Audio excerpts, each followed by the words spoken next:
자, 학생 여러분 반갑습니다. 이번 시간은 경찰관은 부패에 대한 어떤 반응을 해야 되는데 이 반응 본수하기 전에 미리 한 가지 말씀을 드리겠습니다. 여러분 제가 1주차, 2주차 과제를 비대면으로 내줬는데 이 과제를 기한 내에 제출하지 않은 학생이 많이 있습니다. 1주차 과제는 3명, 2명, 2주차 과제는 13명이 과제를 안 냈습니다. 이 과제를 안 내게 되면 여러분 과제 점수를 못 받게 되고 이 과제 점수를 가지고 과제 제출 여부를 가지고 여러분 수업 태도 점수하고 출석 점수를 주게 됩니다. 왜? 학교에서 오프라인 수업을 안 하기 때문에. 그러니까 출석 점수하고 수업 태도 점수 양쪽에 다 걸려있기 때문에 여러분 과제를 반드시 내야 됩니다. 과제를 잘 충실하게 잘 낸 걸 보고 여러분 점수를 준다니까요. 그래서 반드시 이거 과제를 내야 됩니다. 그 과제 제출 시간이 정해져 있는데 예를 들면 이번 주에 예를 들면 뭐 여러분 수요일 강의를 들었다 또 목요일 강의를 들었다 하면 그 주에 일요일 밤 12시까지 과제를 제출해야 돼요. 그래야만 정식 점수를 받을 수 있습니다. 한 주 늦어지면 그만큼 점수가 깎여요. 한 주 이번 주에 못 내고 그 다음 주말까지 내면 조금 받을 수 있는데 그 다음 주에 내면 점수가 아예 없습니다. 그래서 이 과제를 정확히 내주길 미리 부탁을 드리고 본 수업을 하도록 하겠습니다. 지난 시간에는 경찰관은 부패의 이론에 대해 살펴봤죠. 경찰관은 왜 부패하는가 이론 6가지 있었죠. 뭐뭐 있었습니까 여러분? 미끄러진 경사로 이론, 그죠? 썩은 사과 상자 가설, 전체 사회 가설, 구조 원인 가설, 깨진 유창 이론, 법규와 현실의 괴리, 이 6가지 이론이 있었죠. 그 이론을 바탕으로 여러분 경찰의 부패가 왜 발생하는가? 한 가지 이유만이 아니고 이 여러 가지 이론이 복합적으로 작용해서 경찰의 부패는 발생한다고 볼 수 있겠습니다. 물론 지금 현재는 경찰의 부패가 과거에 비해서 현재에 줄여서 부패가 거의 없다고 해도 과언이 할 정도로 깨끗한 조직이 되었습니다. 자, 그 다음에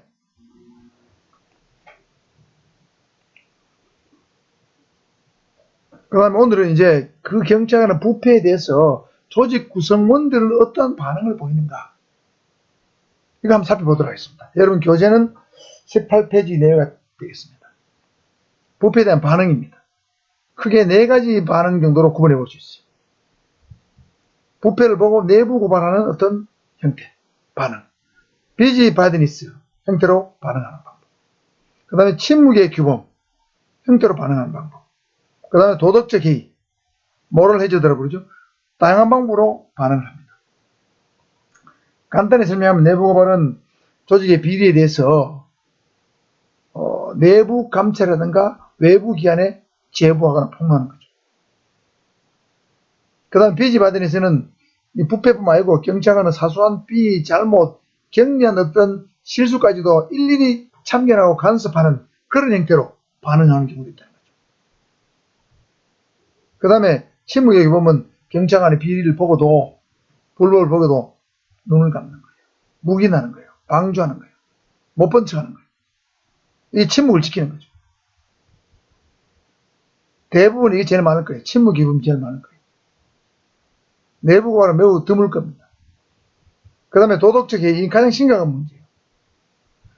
동료의 부패를 부패로 인식하지 못하는 것. 그래서 심지어 그 부패에 같이 동조하는 것. 이 도덕적 해이입니다. 자, 크게 4가지로 구분해 볼 수 있는데 이 4가지에 대해서 좀 더 구체적으로 한번 살펴보도록 하겠습니다. 자, 내부 고발입니다. 영어로는 whistleblowing이라고 합니다. 휘슬을 분다는 뜻입니다. 휘슬은 호각이죠. 호각을 부는 행위. 부는 것. 이 원래 whistleblowing은 영국의 경찰관이 호각을 불어서 시민의 위법 행위에 대해서 경고를 하거나 동료의 비리에 대해서 호각을 불어서 경계하던 그런 어떤 행위에서 유래됐습니다. 여러분 휘슬을 분다는 건 상당히 경고하고 주의를 주는 의미죠. 이 수업 듣는 학생 중에 여학생이 있다고 치면 여학생이 밤에 길을 가다가 갑자기 어떤 치안이 나를 따라온다, 덮치려한다. 그러면 여러분 호가 있으면 호가를 불어서 여러분 위기에 처했다는 걸 주변 사람에 알려야겠죠. 경고하는 의미가 있는 거예요. 호각을 분다는 것은. 그래서 경찰에서 이 성범죄 예방을 위해 가지고 이 호각을 작은 호각을 만들어 가지고 시민들한테 무료로 많이 나눠주기도 했습니다. 저도 한두 개 갖고 있습니다. 작지만 소리가 잘 납니다. 여성분들도 자기 자신을 지키기 위해서 호각을 꼭 하나씩 휴대했다는 바랍니다. 범인은 누구나 자기가 잡힌다는 생각을 한다면 범인을 하지 않는다. 호각을 불면 대부분 도망을 갑니다. 자, 휘슬을 갖고 다니자. 그 다음에 이 휘슬 블로잉의 현재의 개념 이런 거예요. 원래는 이렇게 영국에서 이렇게 됐지만 지금은 동료나 상사와 부정에 대해서 내부 신고, 즉 감찰 부서에 통보하거나 제보하거나 언론과 검찰 같은 외부 기관에 폭로 제보하는 고발 행위를 포괄해서 내부 고발이라고 합니다. 내부 기관에 고발한다는 의미의 내부 고발이 아니고 내부의 비리를 내부적으로 신고하거나 외부 기관에 제보하는 이걸 포괄해서 내부 고발로 부른다는 뜻입니다. 그래서 내부 고발자를 휘슬 블로우라고 해요. 내부 고발자를. 그런데 미국에서는 이거를 딥스로트라 부르기도 합니다. 딥스로트는 깊은 목구멍이라는 뜻이죠. 이거는 70년대 미국에서 닉슨 대통령이 미국의 의회 의원들이 무슨 말을 하는가를 도청을 했어요. 소위 말하는 유명한 워터게이트 사건입니다. 미국 정치판을 완전히 통째로 흔들어 놓았던 사건이에요. 이 사건으로 닉슨은 정책 책임을 지고 사의를 표명했습니다. 대통령직을 그만두었어요. 그만큼 파장이 컸습니다. 국회를 도청했으니까.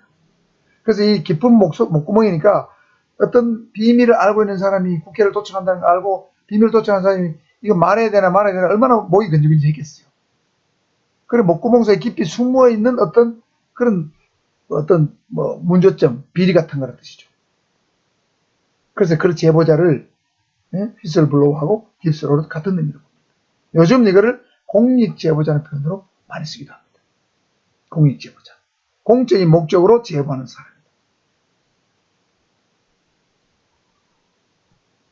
자, 그래서 현재 요즘 윤석열 전 총장이 대검 수사정보정책관 손준성 검사를 통해서 어떤 유심이라든가 최강욱 같은 사람의 비리를 수사해달라고 고발장을 작성해서 김웅 당시에 법무연수원 부원장인가 교수인가 그랬죠. 그 사람한테 전달해서 당에 접수가 되도록 했다. 그걸 윤석열 총장이 사주했다 해서 조성은에 대한 어떤 여성분이 제보를 했습니다. 제보를 했어요. 그래서 이 제보를 두고 내부 고발이냐 공익 제보냐 아니냐 여러 가지 논란이 제기되고 있습니다. 자, 그럼 여러분 내부 고발이 또는 공익 제보자가 되려면 어떠한 조건을 구해야 되는가 나중에 나옵니다. 나중에 살펴보고 어쨌든 이렇게 용어의 개념을 잘 알아두시고 이 내부 고발은 침묵의 규범과는 반대되는 개념이에요. 이건 어떤 조직의 내부 비리에 대해서 적극적으로 뭔가 제보하거나 폭로하는 거죠. 근데 이거는 묵인하는 거, 방조하는 거, 따무는 거, 외면하는 거, 이건 침묵의 규범이에요. 비리에 대해서 침묵한다는 뜻입니다. 반대되는 개념입니다. 자, 그럼 내부 고발을 했을 때 어떠한 사람들은 어떤 반응을 보이는가? 크게 보면 순교자라는 반응과 고자질 또는 배신자, 역적 이렇게 보는 두 가지 반응이 존재합니다. 공익을 위해서 또는 조직을 위해서 또는 사회 전체를 위해서는 굉장히 희생적인 순교자다. 예를 들면 내부 고발하게 되면 굉장히 위험이 많이 따릅니다. 지금 조성은 씨도 위험이 많이 따른다고 하면서 어디에 제보할까 혼에 하다가 한동훈 대검 감찰부장한테 전화를 했다고 본인 스스로 그렇게 말하고 있죠. 본인이 이제 순교자라는 거. 그죠? 공익의 제보자라는 걸 강조하기 위해서 아마 그런 말을 하는 걸로 저는 보여집니다. 그러나 내부 고발이 개인의 영달, 어떤 정책 목적, 어떤 사적인 이익 추구, 명예 이런 걸 얻기 위한 목적으로만 했다면 그는 고자질이 될 것이고 전통적으로 조직에 대해서는 배신자가 될 것이고 국가적으로 보면 국가의 중요한 기밀을 누설했다면 그는 역적 내지 배신자 또는 될 수 있겠죠. 그래서 어떤 내부를 어떻게 볼 것인가는 사람마다 견해가 다릅니다. 누구는 순교자로 누구는 고자질로 배신자로 볼 수 있어요. 학생 여러분 어떻게 생각합니까? 내부 고발은 순교자일까요? 애국자일까요? 아니면 배신자일까요? 저는 양면성 두 가지 면 다 갖고 있다고 생각합니다. 정말 공익을 위해서 했다면 순교자, 애국자일 것이고 사적인 어떤 거래를 목적으로 이득을 얻기 위해 했다면 그 사람은 배신자 내지 그냥 고자질한 사람에 불과하다. 그렇게 생각합니다. 자, 내부 고발 사례를 살펴보면 먼저 우리나라의 내부 고발 사례입니다. 많은 내부 고발 사례가 있죠. 90년대에 기무사가 민간인을 불법 사찰한다는 어떤 내부 제보가 있었습니다. 또 92년대에는 군 부재자 부정투표가 있다는 그런 내부 고발도 있었습니다. 그리고 최근에 2018년도에 기획재정부 신재민 사무관이 청와대가 KTNG 및 서울신문 사장 인사에 개입한다는 어떤 내부 고발이 있었습니다.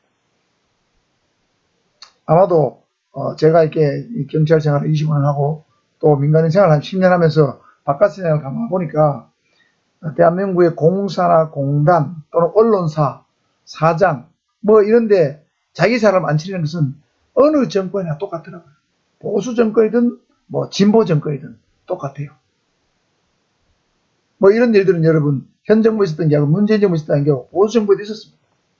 그런데 왜 기재부 신재민 사무관이 이런 KTN 사장, 서울신문 사장 인사에 개입했다고 내부가 했겠는가? 제가 곰곰이 생각해 보면 기재부 신재민 사무관도 상당히 똑똑한 사람이죠. 행정고시에서 굉장히 아주 샤프한 사람이에요.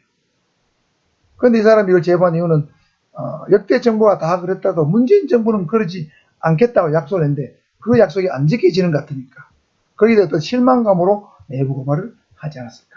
저는 그렇게 스스로 개인적으로 추리를 해보고 있습니다. 실상은 알 수가 없습니다. 제가 신재민 사무가 아니니까. 그렇지만은 제가 볼 때 이게 공사공단의 이사장, 감사 뭐 이런 사람들 정치권에 선거운동에 도움을 주는 사람을 다 안 치더라고. 능력은 필요 없더라고요, 보니까요. 얼마나 우리 당을 위해서, 우리 정부를 위해서 도움을 줬는가, 그걸로 더 성패를 짓더라고. 제가 이 보수 정부를 지나면서도 그런 거 봤고, 현 정부 들어와서 그런 거 봤어요. 주변에 그런 일이 보이더라고. 제 친구들이 이런데 감사에 이사장에 응모를 한단 말이에요. 그런데 되는 사람도 있고 떨어진 사람이 있어요. 그런데 되는 이유는 정책 성향이 같기 때문에, 떨어진 이유는 성향이 다르기 때문에 그 이유밖에 없어요. 그래서 참 이 세대가 바뀌어도 참 이런 행태는 참 잘 바뀌지 않는구나. 참으로 안타깝게 생각합니다. 그 다음에 2019년도에 김학의 사건이 있었죠. 김학의 이 사람 법무부 차관이었는데 윤모란 사람으로부터 별장에서 성접대를 받았다. 그런 혐의로 수사를 여러 번 받았어요. 근데 증거가 안 나와서 증거 불충분이 됐는데 이 사람이 이제 불시에 출국을 하려고 하니까 출국을 금지시키기 위해서 이광철 청와대 민정비서관하고 차규근 법무부 출입국관리본부장 등이 짜고 가짜 출국금지 요청서를 가지고 출국금지를 시킨 거예요. 사실 이 절차가 불법한 것이죠. 그래서 이걸 수사하던 안양지청에 대해 이성윤 당시 대검 반부패부장이 외압을 가했다는 그런 장준희 검사의 내부 고발이 있었죠. 이 사건은 현재 수사 중인 걸로 저는 알고 있습니다. 사실 출국금지 요청서는 검사장에 도장을 찍어야 되는데 그 일개 검사가 출국금지 도장을 찍고 출국금지서를 긴급 발부해가지고 출국금지를 시킨 사건입니다. 어쨌든 실체적 진실은 나중에 수사를 통해서 밝혀지겠지만 이러한 내부 고발이 있었던 것은 분명하다. 이건 팩트입니다. 자, 이거는 국내에 뭐 중요한 내부 고발 사례고 그 다음에 해외에 내부 고발 사례는 이런 게 있어요. 에드워드 스노든이라는 사람이 있습니다. 스노든 사건이라고 불리습니다. 이 사람은 CIA하고 NSA라는 정부기관에서 일을 했습니다. CIA는 미국 중앙정보국이고 NSA는 국가안보국입니다. 국가안보국인데 이 NSA가 광범위하게 개인의 전자정보를 단연간 수집해왔다. 불법적으로 수집해왔다는 거죠. 뭐 인터넷 기업의 서버에 접촉해서 정보를 수집하든지 아니면 해저에 있는 묻혀 있는 광 케이블에서 나오는 어떤 전파를 잡아서 개인정보를 수집하든지 그런 어떤 방법을 수집했다는 거죠. 그때 사용한 프로그램 이름, 전자정보 수집 프로그램 이름이 프리즘입니다. 프리즘이라는 특수한 프로그램을 이용해서 개인정보를 광범위히 수집했다. 이게 첫 번째 내부 고발 사례고, 두 번째는 그뿐만 아니고 NSA가 뭐 멕시코 대통령, 브라질 대통령, 독일 총리 뭐 이런 사람들의 세계 35개국의 정상에 전화까지도 도청을 했다. 뭐 이런 걸 폭로를 했어요. 영국의 가디언지 폭로했어요. 그 당시에 우리나라도 우방국이기 때문에 우방국 정상 전화를 도청했다 하니까 우리나라에서 물어봤습니다. 미국 정부에다가. 도청했느냐 물으니까 미국 정부에서 공식 답변이 이렇게 왔습니다. 귀국의 입장을 이해한다. 열자입니다. 우리말로 귀국의 입장을 이해한다. 영어로는 다른 말이겠죠. 그렇게 딱 끝났습니다. 자, 도청했다는 뜻입니까? 안 했다는 뜻입니까? 귀국의 입장을 이해한다. 제가 해석할 때는 도청했다는 뜻입니다. 도청했다는 말을 이렇게 돌려서 한 거예요. 그런데 우리나라에서 더 이상 말을 얘기를 못했습니다. 항의도 못하고 세계 우방국에서 더 이상 항의를 못했어요. 왜? 미국에서 세계 정상에 전화도 도청했지만 미국에서 우방국에 주는 정말 범죄에 관한 정보, 테러에 관한 정보, 뭐 경제에 관한 정보, 적성국에 대한 정보, 많은 방대한 정보를 미국에서 정보 수집해서 그 나라에 뿌려주기 때문에 사실은 얻는 게 훨씬 크기 때문에 이에 대해서 강력하게 항의할 입장이 못 됐던 거죠. 그래서 그냥 각국 정상들 도청했던 것을 그냥 위하면 넘어갔습니다. 이 스노든 사건을 두고 이 스노든에 대해서 미국 정부에도 미국 내에서도 평가가 극과 극으로 갈렸습니다. 애국자냐 반역자냐. 반역자라는 의견이 절대적으로 많았습니다. 반역자가 왜 반역자야? 미국 입장은 이렇습니다. 미국은 국가 이익을 위해서는 무엇이든 해도 좋다는 게 일반적으로 미국의 어떤 태도입니다. 미국 국민의 태도예요. 국가를 위해서, 미국을 위해서 그렇게 한 거 아니냐. 개인정보도 수집하고 세계 정상의 정보도 수집한 거 아니냐. 전화 도청한 거 아니냐. 국가 이익을 위해서 그 정도 할 수 있지. 그렇기 때문에 미국이 세계 정치할 수 있는 거 아니냐. 세계를 끌고 가려면 중국을 이기려면 그렇게 해야 되는 거 아니냐. 이게 대부분의 의견이에요.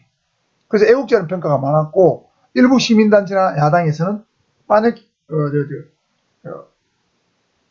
반역자라는 평가가 많았고 일부 야당이나 시민단체에서는 애국자라는 평가가 있었습니다.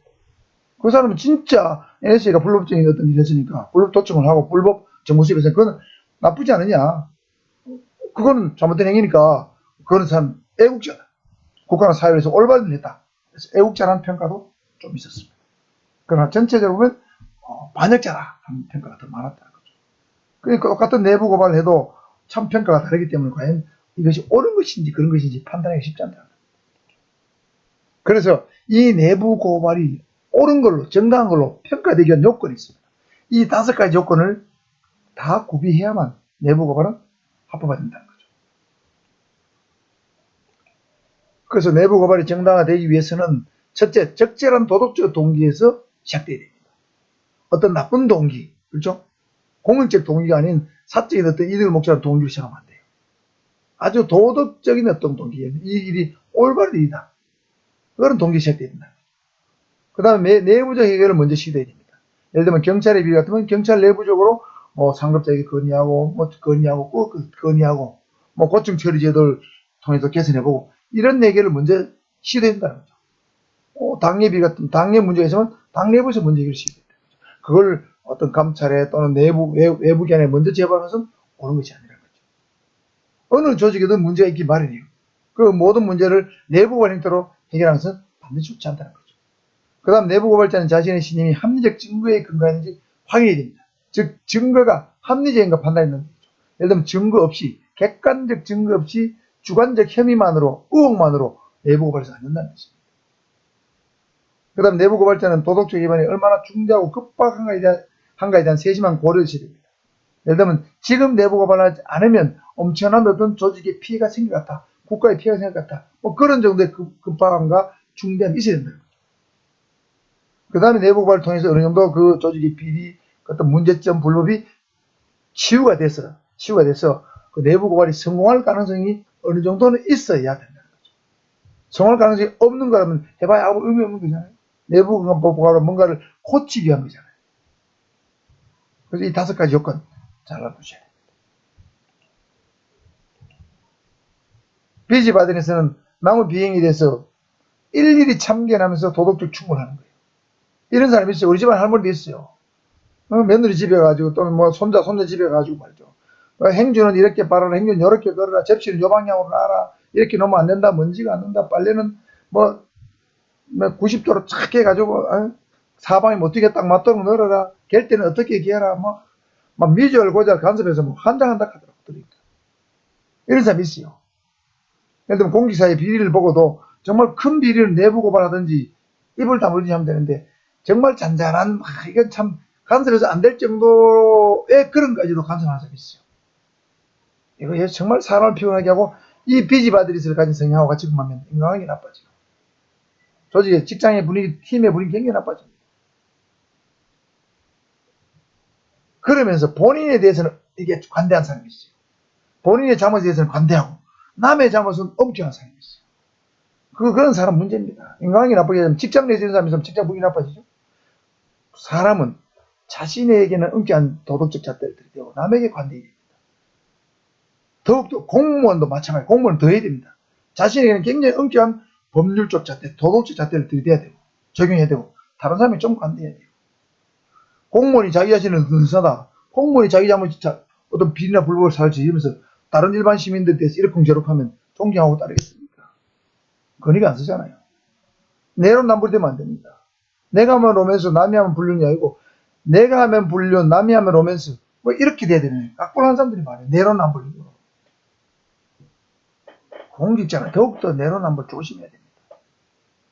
그래야만 본인이 국민에게 떳떳할 수 있어요. 자신에게도 떳떳할 수 있어요. 엄격한 법 집행할 수 있습니다. 그 다음에 침묵의 규범입니다. 동료의 비리를 묵인하는 거죠. 내몰라라는 거야. 내만 눈 감으면 되지. 내가 굳이 나서서 뭐 왜? 내 나서. 그거 내놨다가 내한테 뭐 나는 내 혼자 왕따 되게. 그래서 안 나서는 거야. 그죠? 또 이렇게 안 나서는 이유는 조직의 내부 동조 압력 탓도 있습니다. 이게 뭡니까? 조직 전체 또는 상당 부분이, 상당수 사람들이 부패해 있는데, 내 혼자 뭐 잘났다고, 그렇게 하면 안 됩니다. 간섭하거나 내부 고발 해봐야 왕따 되기 십상이죠. 어떤 오히려 신변에 불이익을 받을 수도 있습니다. 그러니까 니도 같이 우리가, 비리가 있으면 니도 같이 따라오든지 아니면 모른 척 해라. 내부 동조 압력 탓. 그 다음에 부패 이론 중에서 구조 원인 가사 그런 게 아니겠죠. 조직 전체가 부패했으면 나머지도 부패하기 쉽다. 그죠? 그 다음 상급자가 부패하는 부하도 당연히 그 부패에 물들기 쉽다. 구조 원인 가사 관계 있습니다. 침묵이 흠이라고 생각하는 건데 비리에서 침묵을 지키는데 대부분의 아마 직장 내에서는 비리를 보고 아마 침묵을 지킬 겁니다. 침묵은 용기가 필요하지 않습니다. 좀 비굴하면 되니까. 근데 내부 고발은 용기가 필요합니다. 그 다음에 비지바드리스는 어찌 보면 주제는 없다는 평가를 듣기 쉽죠. 건방지다, 주제는 없다, 그죠? 오버한다 이런 평가를 듣기 쉽죠. 마지막으로 도덕적입니다. 부패를 부패로 인지하지 못하는 거야. 이건 정말 심각한 문제. 도둑질을 도둑질로 생각 못한다. 강도를 강도질로 생각 안 한다. 뇌물을 뇌물로 생각 안 한다. 내부 정보를 빼돌려가지고 엄청난 이득을 취했다. LH 사태죠. 광명시 신도시 개발 전에 신도시 개발한 걸 LH 직원들 다 알잖아요. 그걸 이용해 땅을 미리 사는 거예요. 그래서 땅 매매 차익을 노리고 땅을 사고 거기다가 한 수 더 떠서 나무를 심는데 용보들은 나무를 심어요. 용보들은 뭐냐면 용보들은 심어놓으면 한 1년에 쑥쑥 자라요.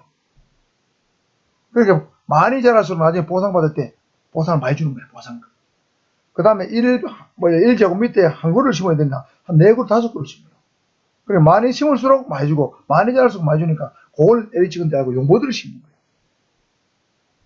땅 매매 차익 노리고 그 다음에 나무 심어가지고 아무 가치도 없는 거 있잖아요. 키워가지고 팔 생각도 없어요. 그냥 보상을 받을 목적으로 용보들을 심는 거예요. 그러니까 LH 이 사태는 정말 이건 있을 수 없는 일이에요. 안 그래도 현 정부가, 문재인 정부가 부동산 정책 실패 때문에 민심이 많이 돌아서 있는데 LH 사태가 나니까 뭐 이거 완전히 돌아서 버렸죠. 집값은 폭등하지. 집값이 안 잡히잖아요. 폭등하지. 거기다가 LH 사태가 불을 찔러본 거예요. 그래서 서울시장, 부산시장 선거에서 그냥 참패했지 않습니까? 이 민심이라는 게 참 묘합니다. 민심이 별로 힘이 없는 것 같은데 결정적일 때는 굉장히 힘을 많이 발휘해요. 그래서 민심이 전심이다 하는 게 평소에는 아무 의미 없어요. 근데 이 선거 때가 되거나 중간 어떤 그 격변기가 오면 확 바뀌어 돌아서 버려요. 그 절대 어느 정당이든 보수 정당이든 진보 정당이든 잡아놓으면 안 됩니다. 교만하면 반드시 심판을 받더라고. 조심해야 됩니다. 보수도 잘못할 수 있고 진보도 잘못할 수 있습니다. 잘못을 한 것을 인정할 줄 알아야 돼요. 인정하면서 그 다음에 우리 잘못했으니까 앞으로 좀 이렇게 하겠다. 이렇게 잘못을 인정하고 보여준 개선한 노력을 보여주면 또 국민들이 용서해주고 따라준다고 이해해줍니다. 근데 이제 잘못을 인정 안 하면 점점 더 미워지는 거지. 그래서 이게 뭐 정권의 진보의 보수 이런 걸 떠나서 국민들은 힘이 없는 것 같아도 참 어떨 때 힘이 있더라고. 굉장한 힘이 있어요. 역사를 봐도 그렇더라고. 민초들이 들고 일할 때가 있잖아요. 그렇죠, 민초들이. 옛날에 민주운동, 뭐 우리 박정희 대통령 시절, 뭐 전두환 대통령 시절에 대부 많이 했잖아요. 민주운동이라는 명목으로. 그때 민초들이 들고 일한 거죠. 뭐 독재정부에 한 거 있어. 그 당시에는 민주운동이니까 굉장히 좋은 평가를 받았잖아요. 그렇죠? 그렇다고 해서 지금에 와서 과거에 민주운동 했었던 분들이 같이 동지란 이유만으로 자기들 동지들의 비리 이걸 같이 감사한다면 내가 볼 때 국민들이 심판을 받을 가능성이 높아요. 그 잘못한 건 잘못했다. 이런 건 우리가 이렇게 했으니까 좀 이해다가 저는 이렇게 하면 참 좋지 않겠나 이런 생각이 좀 듭니다. 그래서 이 도덕적 해이는 침묵의 규범과는 구별이 됩니다. 이건 부패를 눈 감아주는 거지만 이건 부패를 인식하지 못하는 행위니까 이거는 이건 문제가 크죠. 굉장히 큽니다, 여러분. 도덕 불감증 하는 거예요. 나쁜 걸 나쁜 걸로 생각하지 않는다. 이 도덕 불감증, 도덕죄이잖아요. LG 사태는 도덕죄가 크게 이른 사건으로 저는 보고 있습니다. 자, 오늘 이 시간은 경찰 부패에 대한 어떤 반응 4가지. 내부 고발, 삐집 바드니스, 도덕죄의, 하나는 무엇입니까? 침묵의 규범. 4개였죠? 자, 이 4개 잘 알아두시고, 이번 시간은 이걸로